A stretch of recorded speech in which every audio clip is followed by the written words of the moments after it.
Okay, good evening, everybody. Sorry for there not being announcements about this, and I am hoping to make these more frequent and give more advanced notice of it, but I'm still a bit off balance. I know things for this channel seem to appear in a flood or a drought.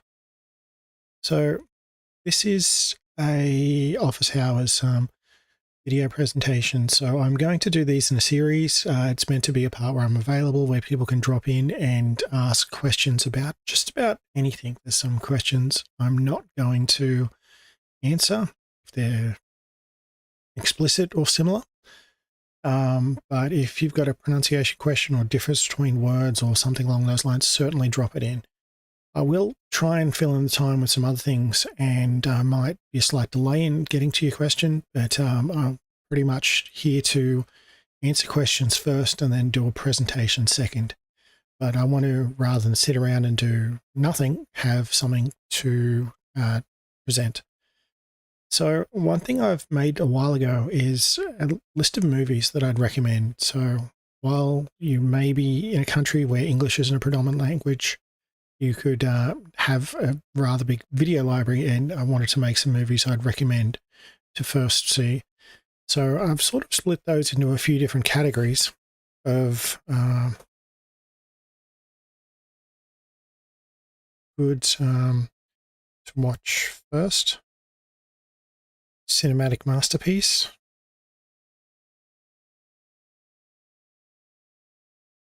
And I've also got some other ones there as well. So the first ones, I'll work my way through them, and then I'll add to the other ones until I pretty much run out of time. I figure I've got an hour I could fill some time in and stick around. So I wanted to have this time of day to bring the live streams in and make it sort of semi-regularly. If it's evening over in Australia, I believe the time also coincides where a lot of other people in the world that might be interested are awake. So here are some movie suggestions. And sorry, I'll circle back and say, feel free to ask questions, whether it's about the movies I'm talking about or something else. I'm going to do a bit ad-libbing.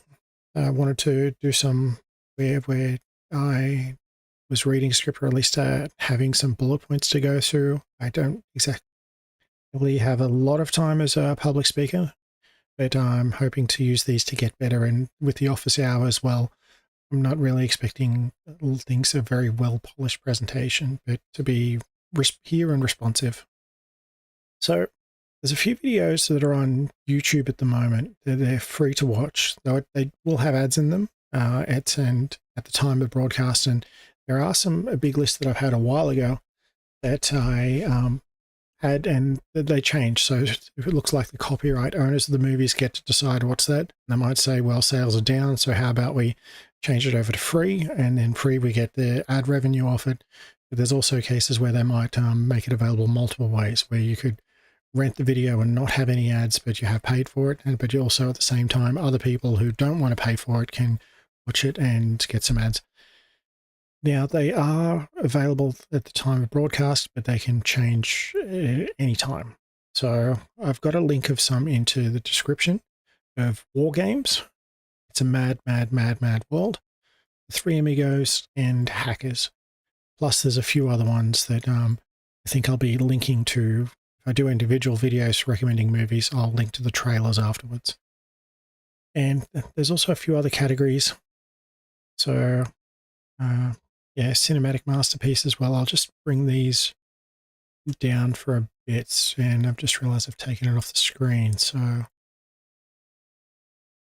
the screen that I'm displaying isn't exactly the screen that is being beamed out. So I'm seeing a bit more on the screen.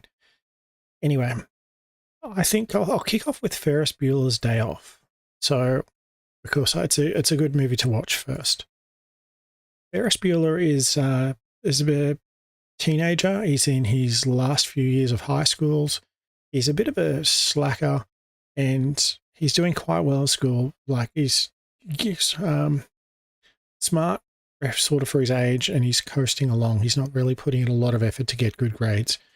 And he's also realizing that this time you got to stop and smell the roses and go out and enjoy some stuff. So rather than stay in school and sit in boring classes where he knows most of the material anyway, he's called his friend and his girlfriend up and said, "We're going into the city. We're going to go see some stuff. We're going to have a day we're going to remember for a long period of time." So first up, he's got several things to do. He's got to convince his parents that he is sick for the day, so they believe he's at home. But meanwhile, he's out in the city. So that's the first thing he's got to do. He's got to try and sound sick and then be cold. So he works up a scheme, ploy to look sick and convince the parents that he can just stay at home. Meanwhile, his sister's jealous because she has to go to school and she knows he's putting it on, but hasn't spilled the beans with mum yet or dad. And while they go into town, he also convinces his best friend, Brandon, I think. I'm not sure of his name for sure, to go with him, but he's reluctant to go. He's like, we're going to get caught. Something's going to go bad. And not only that, Ferris also convinces his friend that they're going to go and take his dad's car.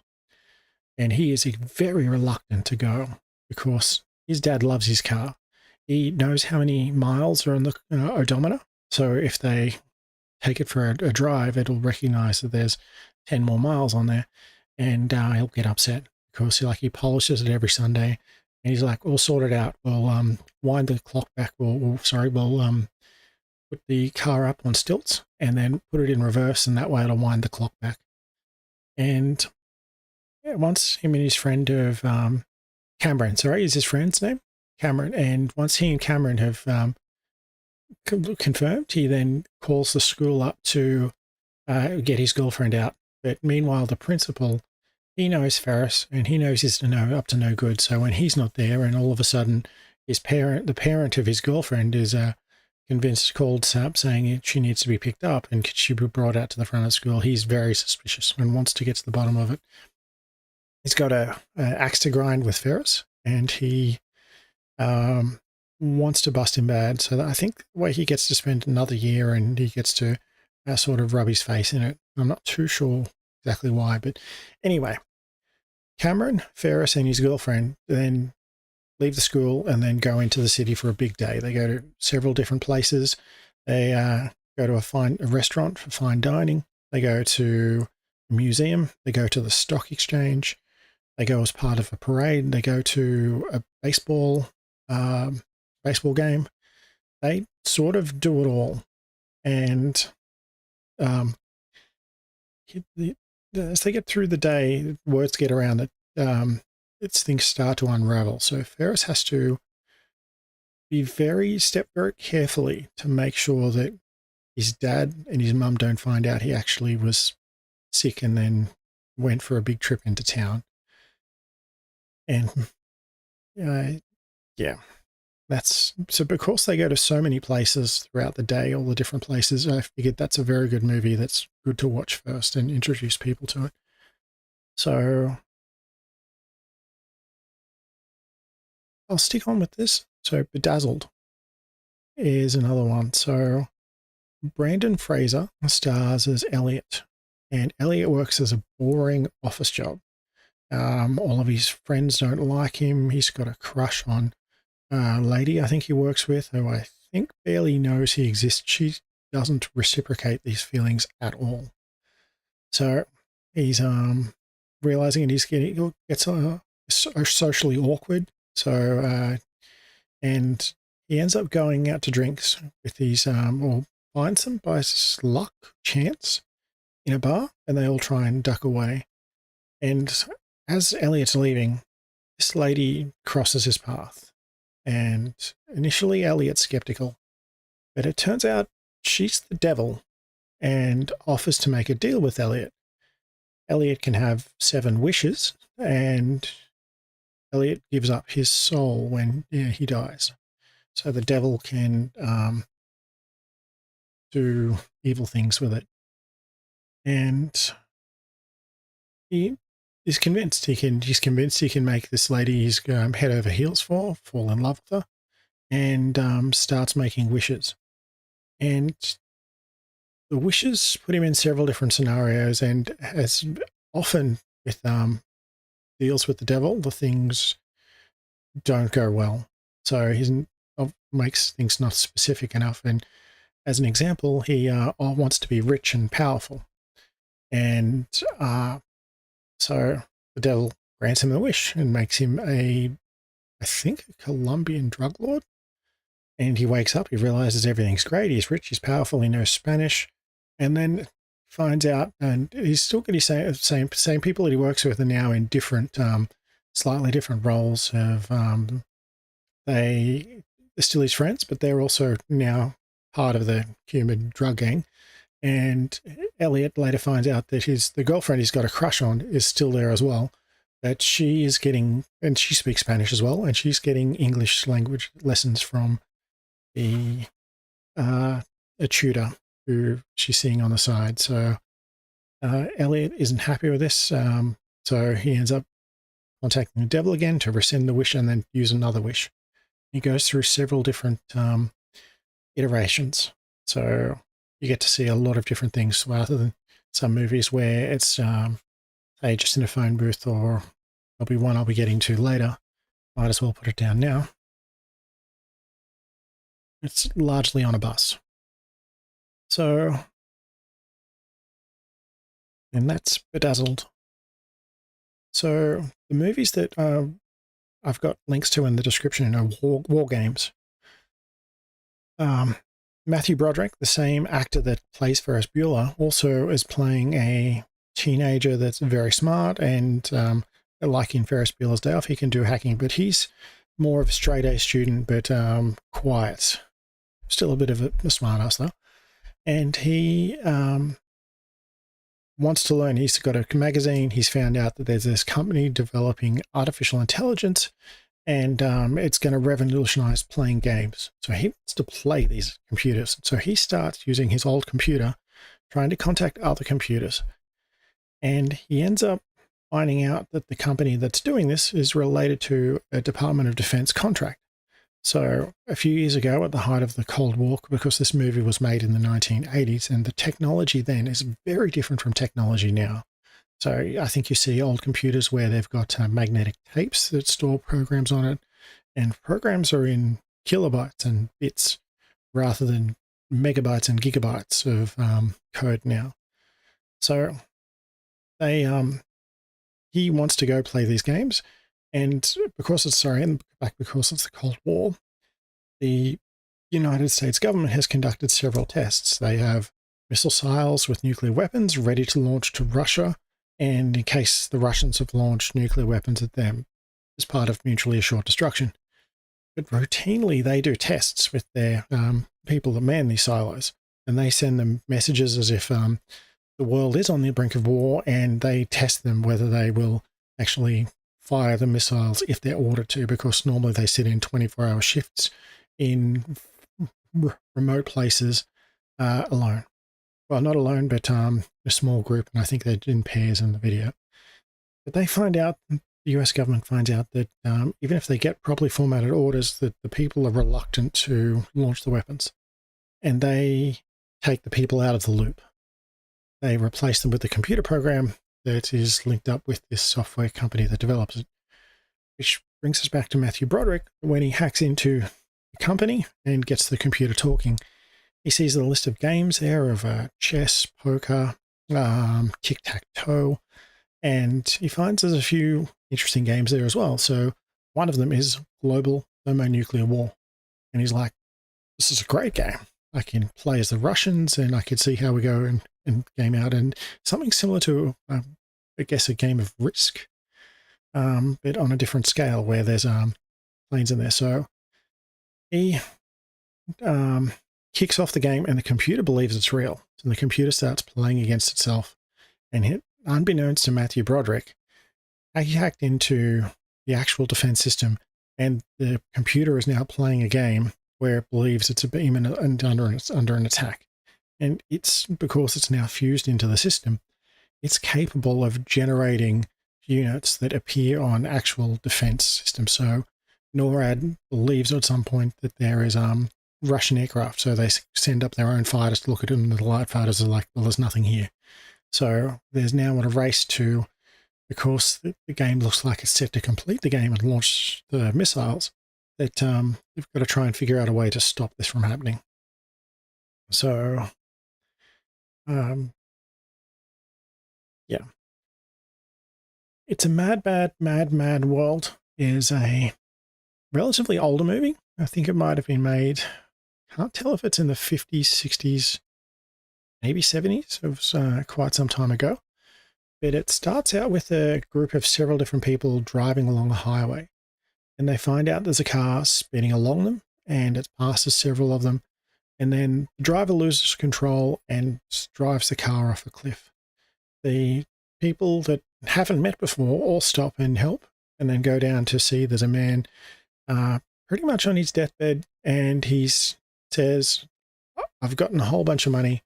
It's hidden in the city over here. It's buried under a big W. It's more money than you can ever worry about. I think he says it's only like 300,000 at the time. In that time, the amount of money is substantial. It will set you up for life.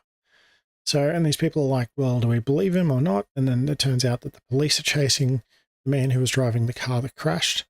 And this sets off a big race to go and find the money. We have several different characters, several different people. So there's two guys that they were just two friends traveling together. There was a guy driving a moving van. There was an older gentleman with his wife and daughter. And I think there might be another married couple and several different personalities. And everyone suddenly is like, no, it can't be right.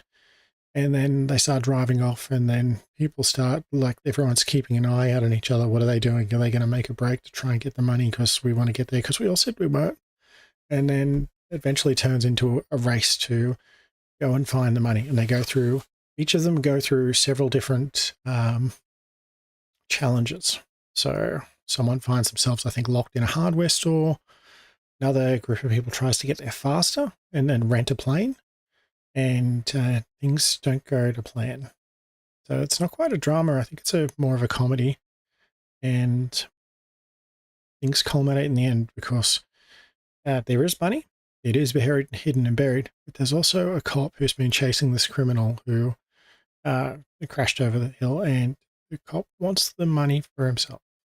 So that's free to watch, but it's also, I think it's also a good first watch, even though it's a bit old, because it goes through a lot of different things. And next up, the Three Amigos. So this is set at a time, I think it was filmed in the 1980s. It's set in a time where the Wild West is still a thing, but also we'll call it modern day America also exists. And the Three Amigos are actually actors. There's a TV series that makes several movies, and one day the film studio decides we don't need these characters anymore. They're not making us any money. No one wants a Western to watch Westerns, and they get fired. The lady turns up and hires them for a job. The Three Amigos think it's for like a children's birthday party or an event that they're being hired for entertainment. But it turns out that the lady that's hired them is from a Western town, and a leader of a gang is preying on them. So she's seen her movie. She's seen their movies. She believes everything in their movies is true. So that they're great shots, they're expert horsemen, and they've met many different evil people and prevailed. So she hires them, except that the actors are not aware of this the first time. And then eventually they go to the town, the bandits turn up, and everyone's great and we want you to, defend us. And then the penny drops. The bandits are real. It's not an act. They're actually hired to defend the town, and they are very much fish out of water movie. And I won't go too much on from that, but it does have some comedy greats. It does include some magical elements where they do try and help out the town, and they end up trying to get some allies. They end up having to go to a singing bush and summon an invisible swordsman that can help them out.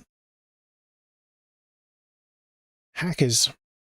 So this movie was released in about 1996 and stars Angelina Jolie. It's several other high school age students. Yeah, they are high school aged and they are very good with computers. So it turns out main character Dade has recently moved to New York City. He's moved from, let's just call it a country town. It's not really there. But as a very young age, he's been very interested with computers. He wrote some computer programs and he wrote a virus or a worm early on, and it went wild. It infected many different computers. And it turns out his house got raided. He's effectively got arrested and got put on a good behavior bond. So he is not to put a computer near a phone again. And when he moves to New York, he gets bored and hooks the computer up to the phone and starts hacking into some computers. Then as he gets to the new school, he finds his way around, gets introduced to a few people. I'll say meet some new friends, and they come across a conspiracy, a plot to sink some oil tankers full of oil. And probably, I'll make the reference anyway, the front won't fall off. No, they'll rotate around, but they'll collapse. So someone within the company is planning to capsize and sink some oil tankers. It'll cause an ecological disaster. And these hackers have to figure out a way to stop them. But along the way, they've attracted the attention of police. So now they've got to find their way around without getting caught. So that's some of those. Now, I'll mention speed. I'll probably file this one under the good one to watch first. It's one of Keanu Reeves' early movies. He works as a police officer, I believe, in the SWAT department. I'm not sure. He's just a general beat cop. And he get called out to a job where an elevator's broken down, but it turns out that people have been taken hostage. Just bear with me a moment.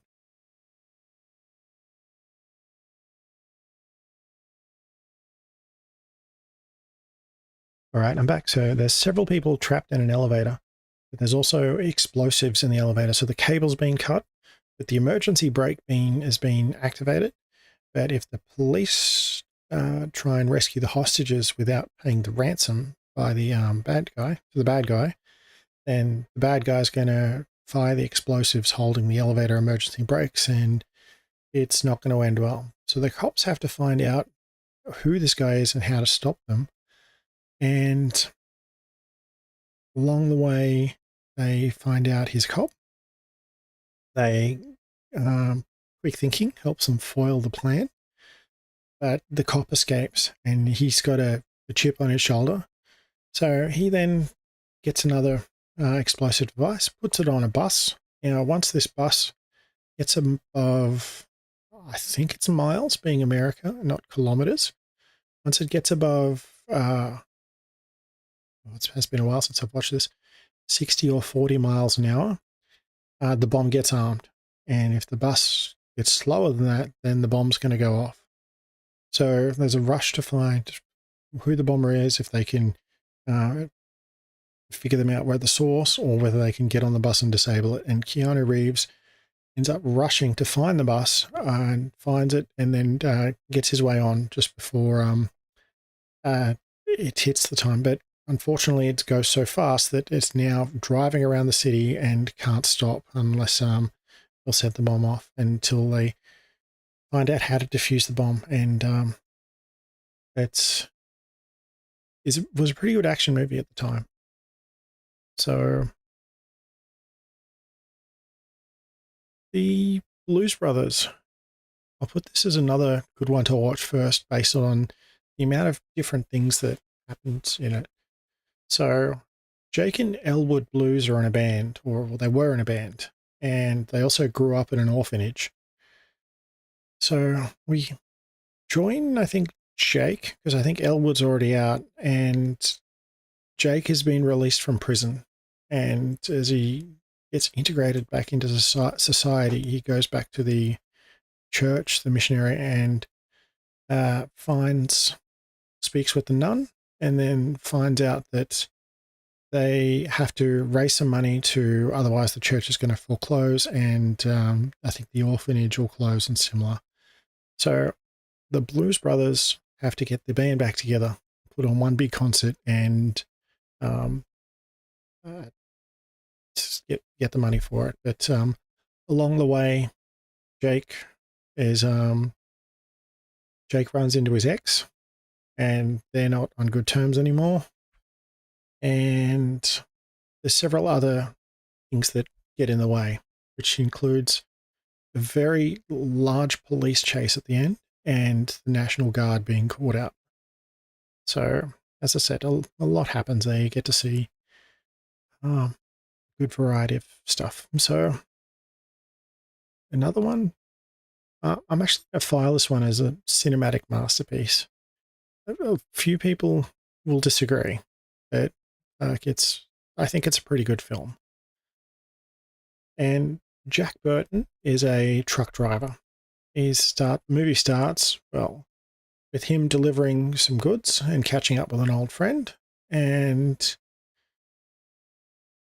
his truck ends up getting stolen, which he goes after it and then gets a lot more than he bargains for. But the movie actually starts with a little teaser to set the scene. And it starts with one of the characters that gets introduced much later into the film being interviewed by a lawyer who is looking to represent him, as the police have now been involved and big things have happened, and people are now asking questions. So Mr. Shen, who is a bus driver, is answering questions from the lawyer, who's skeptical of the story of what's happened. But Egg Shen is like, yeah, it happened. And we should, a lot of stuff happened, and we should be thankful for Jack Burton. I don't know where he is at the moment, but he helped a lot of people. So, and then eventually we see a lot of things of, he asks questions of like, so magic and sorcery is real? And then Egg's like, of course.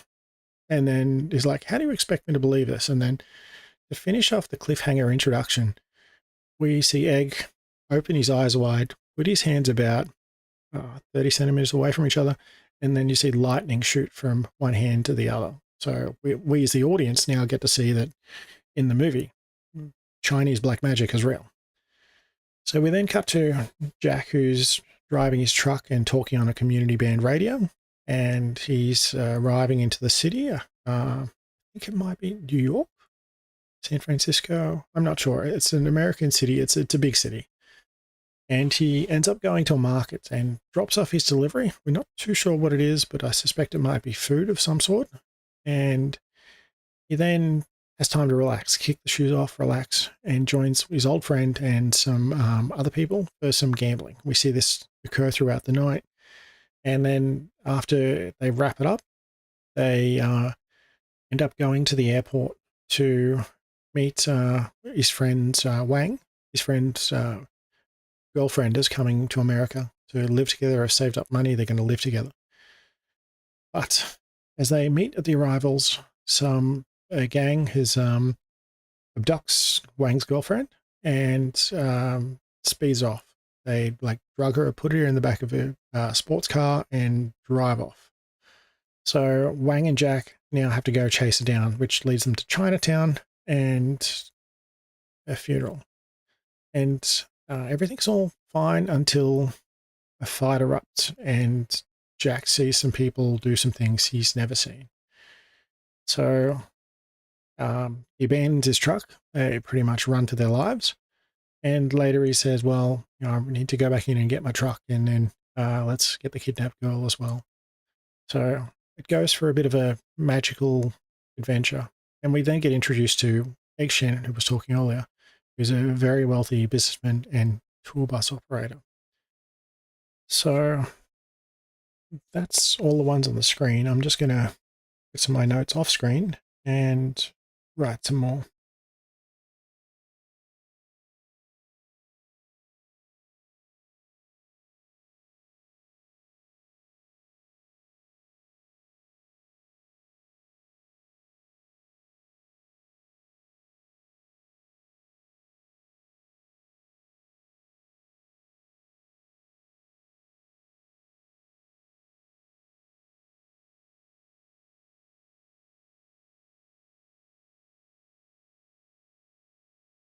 Okay, I'll just add one other one.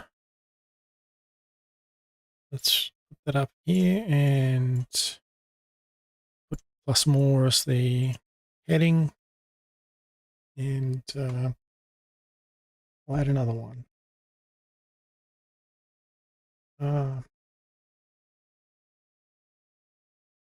Okay, that's another 5.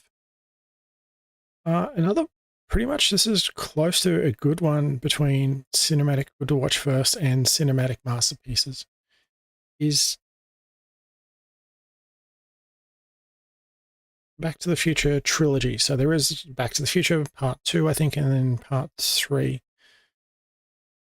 Marty McFly is again a kid who's in the last few years of high school, and he's sort of cruising through it, but he really, really wants to be part of a band. And sorry, just another one came to mind.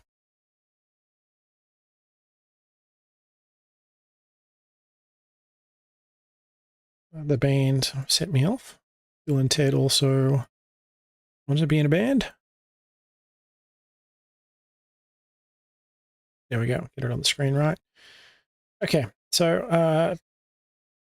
Back to the Future. Marty McFly is a kid. He's almost graduated high school. He's got a good friend who's a scientist called Doc Emmett Brown. And he swings by his house on the way to school and finds out that things are in a state of array. Doc Brown hasn't been around in a while, so he puts some food out for the dog, and then has a little bit of a practice with the guitar, and then realizes he's got to go to school. But turns out he's late. So he gets a message from the doc saying, meet him at the shopping center car park late at night. And we later find out that Doc Brown has done the unthinkable. He has created a time machine, and he's built it inside of a DeLorean car. And he sets up a demonstration. The dog Einstein is used as a bit of a test subject because, well, Doc says he's done it before, so it shouldn't risk too many things. And he gets the DeLorean, gets it by remote control, drives it around a bit like a very large remote control car, and sets the time machine for, I think, a minute into the future. So they kick it off, drive it up very fast, get it up to 88 miles an hour, and then it puts it into the future. And then, meanwhile, Marty's mind is blown. He's like, well, you've got a time machine. What's going to happen? My whole world has changed. And Doc lets slip that the time machine needs a lot of power to run. So he's ended up stolen some uranium from a group of terrorists. And so didn't think too much about it, but they ended up finding where Doc is, and they're not too happy at all. So they crash the party, and Marty ends up having to escape, and he ends up traveling through time to escape, but he goes back to 1955 and meets his parents. But now he's changed some things. His parents aren't going to meet, and he's now got to make sure they meet and fall in love again. Otherwise, he's never going to be born, and he might disappear out of reality. As there's a trilogy, it's a bit of a spoiler, not too much of a spoiler that he does succeed, but in the trilogy, they end up going to 3 different time periods. Of first one is 1955. The second one, they actually go into the future as well, and then see how things from, well, at least the future of 1980s, 1990s work. And then the third one, they go back to the Wild West. So it's a movie, more of a kids' teenage movie, sort of family friendly. It's one I'd recommend. It's a sort of a good story that once you get to know the characters, um, you, yeah, it can be a nice afternoon to watch. So, Bill and Ted's Excellent Adventure is another one I'll put as a good to watch first because of the large amount of things that happen to it. So I'll just have a quick pause here. I've got to check some things off screen.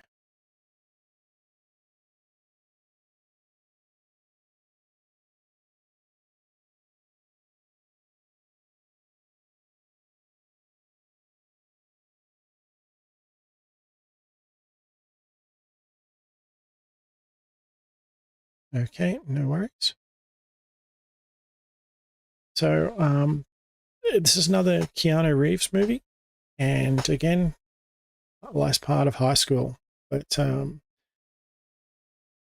and Ted are in a band. They've got a bit of a circular problem where they need to be an excellent band, but they want to get someone to become an excellent band, but they're like, hell, if we're not an excellent band, then how are we going to attract this musician to help us?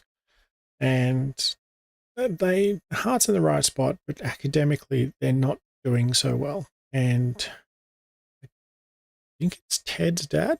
I could be wrong, but the character Keanu Reeves plays, his dad, is upset with his poor performance, and he is getting ready to send Keanu Reeves' character to military school, which will separate the band. And the movie actually, I think, starts in the future, and it starts with an introduction by someone who's in the future of the suburb they live in, San Dimas, and chats about how everything's great, but it wasn't always the case. And he starts traveling back in time to make sure things end up right. So they realize that if two musicians get separated, then the band will never get back together, and it'll never get music that brings peace throughout the world. And so they send someone back in time to make sure things go well. So the sticking point is the history teacher of Bill and Ted's, where they pretty much haven't learnt a thing throughout the whole either year or semester. And their grades are so poor that they're almost ready to fail. And so Rufus, who sends back in time, is goes to help him, and they brings a phone booth that can travel through time. So the plan is that Bill and Ted can go back into time to learn more about history to give a pretty good presentation. But Bill and Ted end up convincing people from the past to come to the future to sort of speak for themselves. And they go through a bit of, things aren't smooth sailing in the past. They find Bill and Ted, not Bill and Ted, sorry. Bill and Ted find Billy the Kid, Joan of Arc, Genghis Khan. I forget the American politician. One of the former American presidents, and several other characters, and bring them back. But there's a bit of a catch. Even though they've got a time machine, the time in their reality is still progressing forward. So they have 24 hours to go backwards and forwards as much time as possible, and then they've got to go do their presentation. They just can't keep doing it, traveling through time to get extra time. So they end up bringing some people back to San Dimas to get their opinions of what they think of the modern time. I think Ludwig Beethoven as well is another character. They get a famous musician. And yeah, they have to shoot the lights out to score a passing grade, and that way the band can stay together. So they go through several different time periods as well, including medieval period, and yeah, and Rush. Rush is I'd certainly call that a cinematic masterpiece. So this brings the viewer into the world of Formula One, the race cars, very fast, and it shows a sort of dramatized version of the actual rivalry between Formula One drivers Niki Lauda and James Hunt. So James Hunt is British and played by Chris Hemsworth, and Niki Lauda is German or Austrian, played by Daniel Bruhl, and they do an excellent job. The cars, it's believable. It's as if we see them through the series, and James Hunt and Niki Lauda initially meet in Formula 3, which is like a lower version of Formula 1. Cars aren't as souped up and go as fast, but both of them progress to Formula 1, which is seen as the pinnacle of racing. So, and it shows there's several different races, and partway through one of the races at the Nürburgring, Niki Lauda has a horrendous accident. His car catches on fire. Niki is rushed to hospital by helicopter, I believe, and has to go through several rounds of surgery.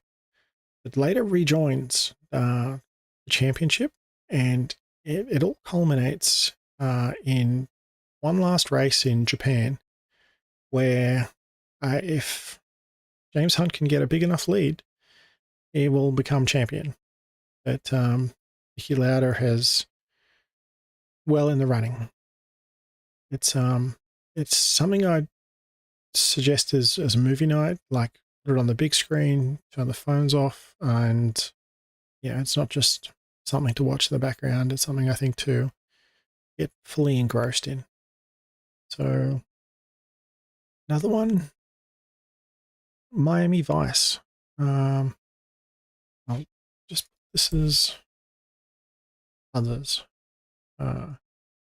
So Miami Vice was originally a television series in the 80s. There would be a like hour-long time slot every week, and the sort of revolutionized television, and many actors have early roles actors have turned into big names, had early roles in Miami Vice. So I think it was two characters of Sonny Crockett and Ricardo Tubbs. But definitely Crockett and Tubbs, and they are in Miami dealing with drug crime, whether it's importing, smuggling, large amounts of things. So quite a bit of exciting stuff. And they ended up making a movie about it in 2006. So where two cops realize something's up, and they realize that the drug lords have found their way into the cops and infiltrated the police. But so they decide, we're going to go undercover. We're going to pose as drug smugglers, and we've got to find our way in to figure out how they know what we know. And a bit of high octane environment. There's also Tubbs and Crockett are shown smuggling in several different drugs by several different ways. Now, this one, I'm making a new category up. Australian movies. The Castle. I think if you went to about 100 Australians, like 85 and plus or more of them would have seen The Castle. So it's become a classic. Now, this is got its name from man's house is his castle, or a person's house is his castle. So Daryl Kerrigan lives in suburban Victoria, sort of on the outskirts of Melbourne, near an airport. And one day he finds out that he's received a letter that his house is going to be compulsorily acquired. The government's going to buy his house to expand the airport, and he doesn't get a say in it. So he goes to a lawyer friend, and they go and get representation and turn into I'm not sure I'd say the word legal drama, but Daryl's just not going to take it lying down and is looking to, like, it's his house, and he's intending on living there for a very long period of time. So we get introduced to Daryl's family. I think he's got three sons and a daughter. Because sorry, it's been a while since I've seen it. And yeah, we get to see a bit inside the family and their defense of stopping their house from being sold from underneath them. So I've mentioned hackers earlier, and I'm going to, I'll put it under others. I don't quite rate it as a cinematic masterpiece, but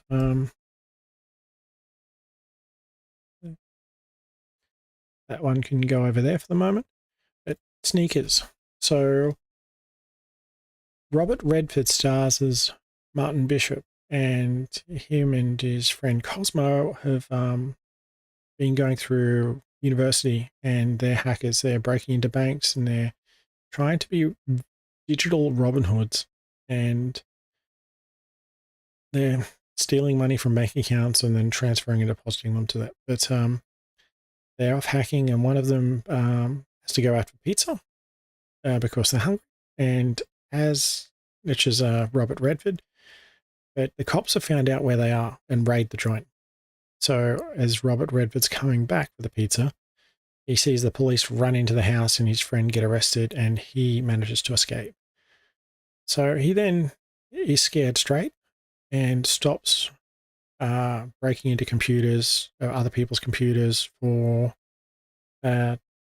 fun and sort of malicious intent. And he then starts a firm and looks to work on the right side of the law. So there's companies like banks and other large areas that have computer infrastructure, and they engage his team to try and break into their systems to confirm they're secure and that there's no large holes and similar. And we get an introduction to the modern day Martin Bishop, which is now known as modern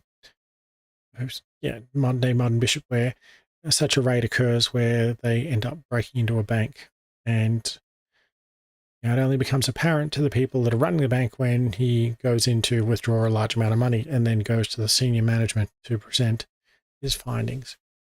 But it turns out there's a Russian researcher who seems to have found a way to break any code. And someone from the American government goes up to Robert Redford's character and says, like, we want you to go and steal this box so we can find out what it was. And there's a few plots and twists in there as well. So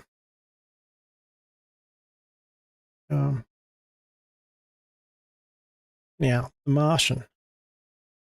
That's definitely one I would call a cinematic masterpiece. It stars as Matt Damon, who is the character, the titular, I'm not sure. The Martian. So humanity has progressed forward in the space technology, and we have now colonized Mars. There's people that have gone there for, I would say it's a permanent colony. Humans have certainly gone there to visit. And the movie starts with the crew of the expedition finding out there's a storm on the way and they have to escape. Except that people get lost in the storm and Matt Damon's character gets left behind. and while the crew of the ship starts heading back to Earth. And I wouldn't really call this spoiler, it's sort of the whole premise of the movie. And he has to find out a way to survive on Mars with what limit is there, because the mission was only meant to stay for 3 months, and now he's got to figure out a way to stay alive for like 9. I'm not sure of the specifics. What's interesting about this movie is that I think it started as a fiction by a scientist, but the scientist wrote it such that it could all be real. Like, it's very plausible. Everything matches up. It's not like some other science fiction where they use like a warp drive, or Star Trek where they can use a transporter and beam people up. So, yeah, um, as he finds a way to stay alive and feed himself, he's got to get new rations as well as make sure there's enough oxygen supply. The crew also later finds out is alive, and NASA also has to pitch in, because what was originally, say, a 3-month, maybe 4-month mission now turns into multi-year mission to and it also has several tie-ins with other missions that we've already sent to Mars, like some explorers and rovers that have been sent there. So it is theoretically something that could happen in 30 years or so. But it's the visuals. I remember watching it and being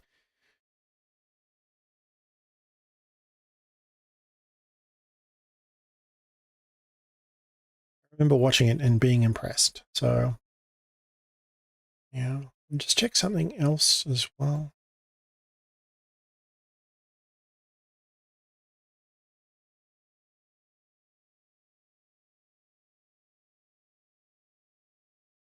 Okay, so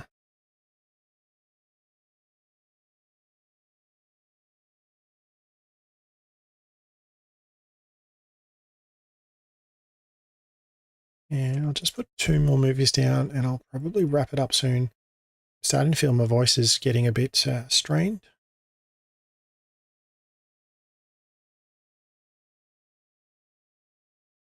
Okay.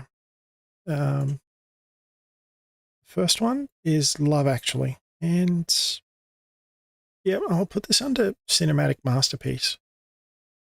I believe the movie is set close to Valentine's Day, where a lot of people profess love for each other. You go out on a big date and you might be proposed to each other.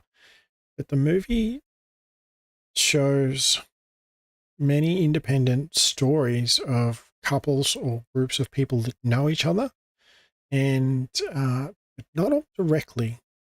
They're linked in some way. So we might see 2 people who work together. We might also see their relationships with their own partners and similar. So but there is a bit of an intertwined story, but there's also several different stories at once, maybe about 8. So there's quite a bit of an all-star British cast. Hugh Jackman, I believe, plays the Prime Minister, and he's been single, and I believe he's got a crush on his staffer. There's some people that work in the adult film industry, and they explore their relationship with each other a bit beyond the purely professional level. There's some people that are best friends that have a bit more than feelings, and it's been a while since I watched it, and I think I might have to watch it again. And The Nugget is an Australian movie. It's similar vein to The Castle. It also stars Eric Bana, who also stars in The Castle. But in country town Australia, 3 friends who work together for the council. There's a road repair, so fixing potholes and similar. I suppose working is a complimentary term. They, yeah, like one of them buys a scratchy ticket, which is a bit like an instant lotto. You get a coin, you scratch it to remove the layer to see whether you've got, say, matching numbers. And if you do, you could potentially win a large amount of money, like several $1,000s. And as he's walking out of the news agency where he buys it, he realizes he's got a winning ticket, but he drops it and then falls into the sewer. So rather than walk away and accept the loss, they crack out the work tools and start an impromptu excavation in the main street. But these three friends, they also go out to the country of a weekend, sort of camping in a shack, and there's a bit of gold exploration going on there. And they end up striking it big. They find a very large nugget of gold. This is not like stuff you'd find panning. It's not, this is like 60 kilograms or a small person's weight, or maybe even a large person's weight of gold. It's certainly life-changing money. And things start to unravel. People start figuring out, their friends, and then a bit of magic in there as well, where there's a bit of like maybe poetic justice. It's people reevaluate their lives now that they've come across quite a bit of money, and I think at the end of it, they realize that money doesn't buy happiness. And I'll just stop one last one there, as we've mentioned there. This is put it straight into the others, Armageddon. So we start this movie in an American town where everything seems to be going quite nicely, but a meteor shower occurs, and a large amount of the city is damaged. And we then cut to the President of the United States and the National Aeronautics and Space Administration, or NASA, having an emergency briefing of like, what hit us? Is there another one going? And they realize it was just the start of a large meteor shower, and there's another one on the way. It's heading right for Earth. And they have to figure out a way to stop this. And the plan is to send up a spaceship with some nuclear weapons. And rather than explode them on the outside or just like fire missiles at it, they need to get those nuclear weapons into the middle of the asteroid and then detonate them, because that way they can blow it apart from the inside. To do this, they have to get the expertise of the world's best driller, which is in the movie is Harry Stamper or Bruce Willis, and is offside of Ben Affleck, and plus there's a motley crew of other characters that are brought along for the ride. So you get to see them rush through some astronaut training, and then they get sent up to save the world. But there is quite a bit of an inspirational speech by the fictitious president, and it shows quite a bit. No, I don't think it's worth as a good first watch. It certainly falls under another. And, maybe if space is your thing, it could be worthwhile, but it is nowhere near the accuracy, realism as The Martian.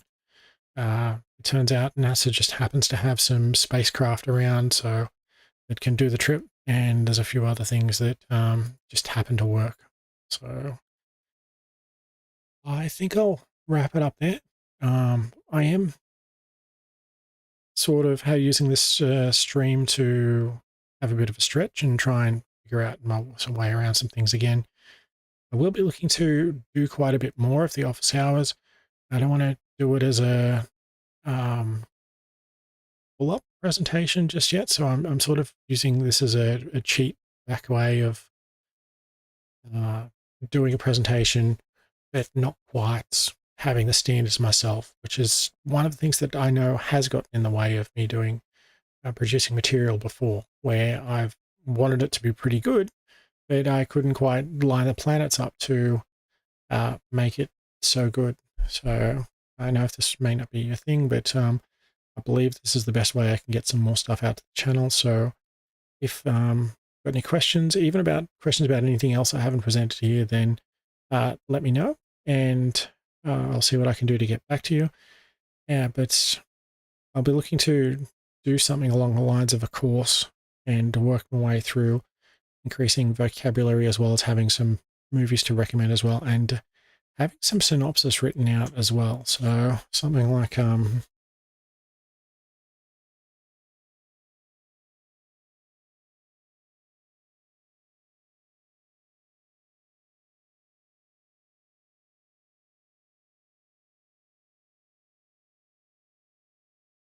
so I could have similar synopsis to this, so and work my way through it.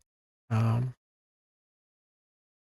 but if you do have any requests or suggestions, please leave a comment. I'll wrap it up here, and thanks.